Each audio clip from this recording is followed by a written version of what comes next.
Hey guys, today I wanna explain why I'll never beat these JRPGs again. Don't worry, they're all good games, but beating them once was more than enough for me. So let's begin. Number 10, Tales of Zestiria. Man, Tales of Zestiria gets a lot of undeserved hate. I don't know why people crap on these games so much when it's not even bad. You wanna see bad? Check out my worst JRPGs video series, you'll see real bad in there.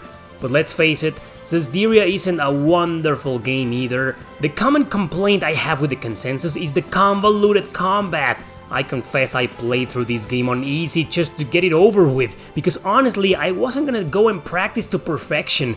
Story was fine, a lot of people trashed it, I didn't, I don't think it's the best story, but I didn't think it was bad. Characters were trashed, I thought some were interesting, some were boring. So yeah, I agree with some criticism, but the combat is among my least favorite in the series. So for starters, I probably wouldn't beat this game again just because of that. But perhaps the main reason is because the final boss is complete and utter BS. One of the absolute worst I fought against. I won't spoil it for you, but let's just say that you gotta do a certain something with Rose in order to defeat it. And it's a pain in the ass, alright. I do not want to go through that ever again, thanks. Zestiria is a good game, I insist, but it's one of the very few Tales games I'd never beat again. Number 9, Disgaea 2.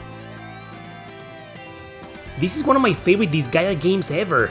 It's the only one I've ever finished, actually. However, that's saying a lot, but let me explain. I'm not the biggest Disgaea fan. Story-wise, I love all of them, since the humor is dumb and dark at the same time, but gameplay-wise, I'm just way too lazy to exploit the battle mechanics, like going to the item world for example, so I always get wrecked at some point and never go back. This one, however, I have no idea how I beat it. It was so long ago. I must have found a way to overpower some characters. I do remember grinding a lot. Miraculously, I beat the final boss and was satisfied, but I also remember promising that I would never play through it again. Maybe one of these days it'll get the same treatment as some of its brothers, a remaster of some sorts. Maybe I'll give it a second chance again, but I seriously doubt it. I like Disgaea, and I actually think this game is better than the first one, but yeah, let's be honest here, it's not among my favorite strategy RPG series ever.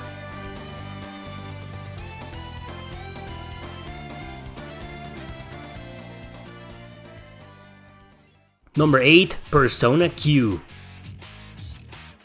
Persona Q shouldn't surprise you if you remember that I'm not a fan of dungeon crawlers in first person. This game is one of the very few that I've finished. I did it because I'm a Persona fan, and I love Persona 3, so I wanted to hang out in another adventure with these guys. I had a blast, but I have to confess I also had a hard time enjoying some parts of it.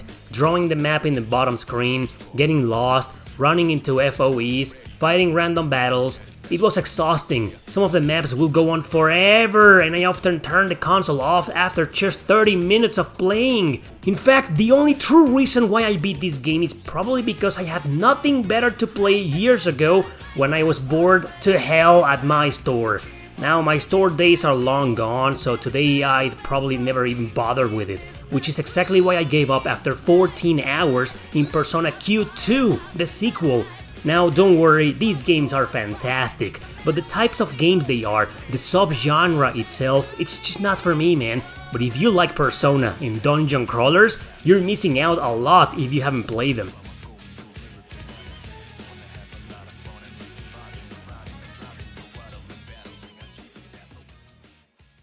Number 7, Rogue Galaxy. This is one of the first games I added to the list when I was making it. Heck, it came into my mind almost immediately. You probably already know I have some kind of love-hate relationship with it, but it's mostly been love over the years. Rogue Galaxy has very long dungeons, with poor map design and encounters galore. They come in frustrating quantities that ultimately make the experience tedious. Arriving at the place you're supposed to go feels like a heavy task I definitely never want to experience again. Plus, the game's tough as nails. Characters die easily with just a few hits, so reliving that with random enemies, and especially bosses, is something I'd rather not do.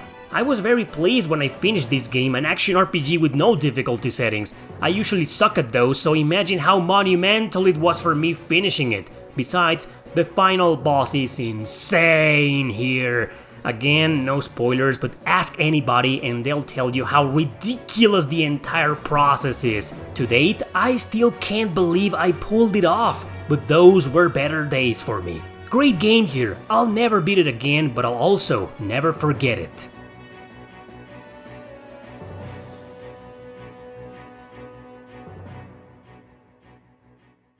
Number 6, Atelier Meru.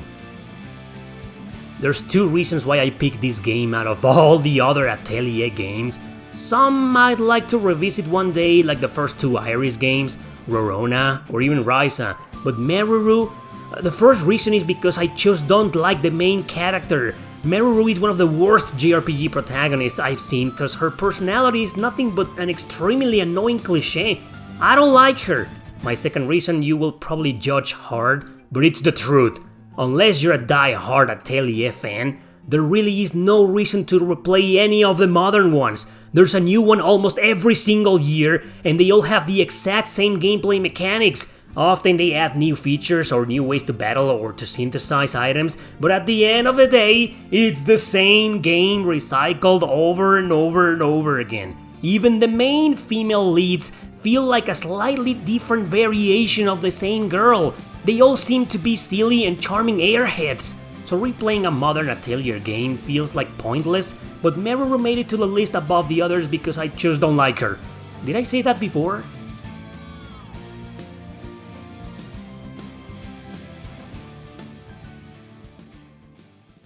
Number 5, Star Ocean 5. This game is a freaking mess. I'm a Star Ocean fan, so I really felt the need to beat it at least once. It's quite short, stick to the main story, and 15 hours later, you're done. But it's a convoluted camera disaster and an unbalanced experiment gone wrong. Not that wrong, thankfully. There's still some quality to be found here and there. Some battles, even with bosses, might go smoothly, but just when you start thinking that people are crazy and that the game is definitely not as bad as they say, something happens that proves them right. My experience was just like that throughout the whole adventure. I was having a blast at one moment and suffering like an idiot the next one. It's all over the place. It's hard to praise, but it's hard to crush. Getting wrecked because of the poor camera is one thing, but dying because of a completely random difficulty spike is even worse. The final nail in the coffin belongs to the main characters. Bland, boring, forgettable, and uninspiring. The rest of the cast is fine and the story is alright.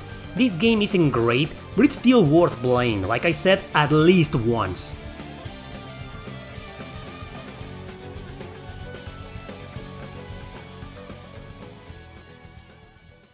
Number 4, Romancing Saga. The first time I played this game I picked Albert. A couple of hours later I was lost with no clue what to do. Sometime later I restarted with Aisha, only to meet the same fate. So I realized that in order to fully understand the adventure, you needed to freely explore around like an open world, but to go around, complete dungeons and visit towns without any sense of purpose, without any sense of direction whatsoever, just didn't sit right with me. So I picked Claudia now and resorted to a walkthrough. Boy did I need one. By playing while following one, I realized it would have been impossible for me to get anywhere close to beating it without it. I don't really like open world games. I like when I know where to go or what to do all the time. So chances are I'll never beat this beautiful gem again because I just don't find it that appealing to use a guide for, well, everything! Maybe on a second playthrough I could be able to figure it out for myself, but it's been over 10 years since I beat this game, so yeah. Having finished it with Claudia was more than enough for me.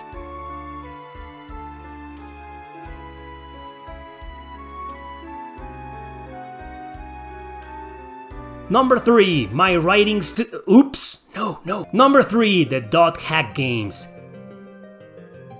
Well, these games are one long-ass game cut into 4 parts. I remember each volume is quite short. Outbreak, for example, can be beaten in 10 hours or so.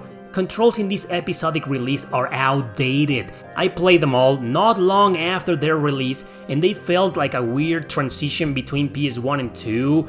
Little to no effort was done in combat, combos were barely present, you were just mashing the same button until you needed to pause to use a spell or a hack. Now, don't take me wrong, I finished all episodes for a reason.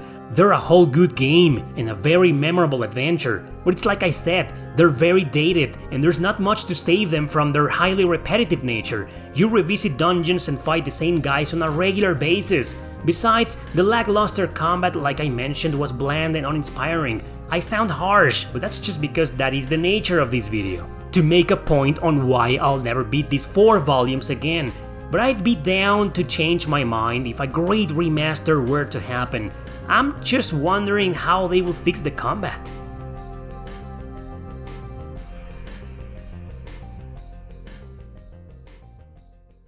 Number 2, Octopath Traveler.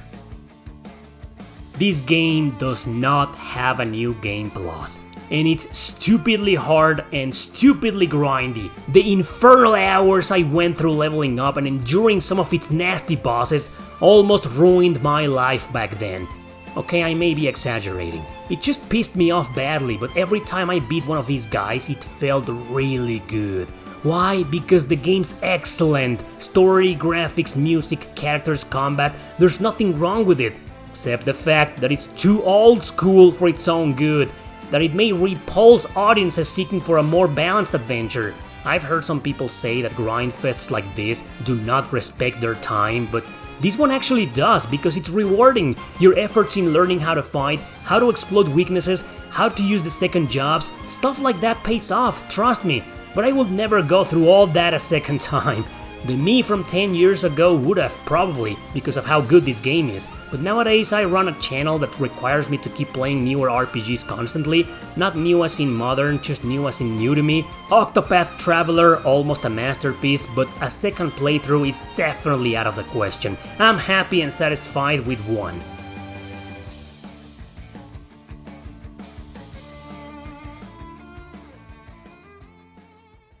Number 1, Xenogears. I freaking love Xenogears, one of my favorite JRPGs on the PS1, but it didn't age very well. When I first played it, I had a hard time understanding why was it so beloved. Of course, eventually I noticed story, characters, combat, and music were phenomenal, outstanding.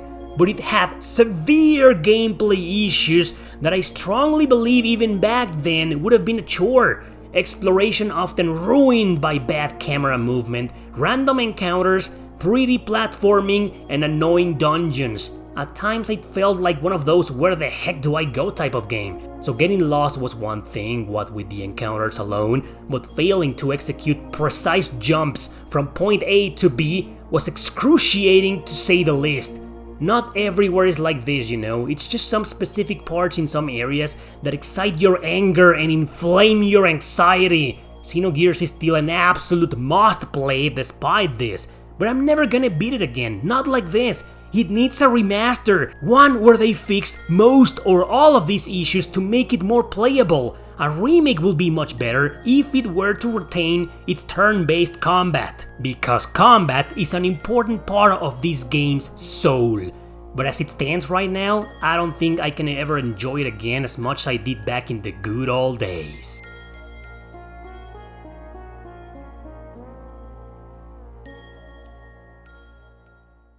The list could go on, honestly, but I think that's enough for today. Have you beaten these RPGs?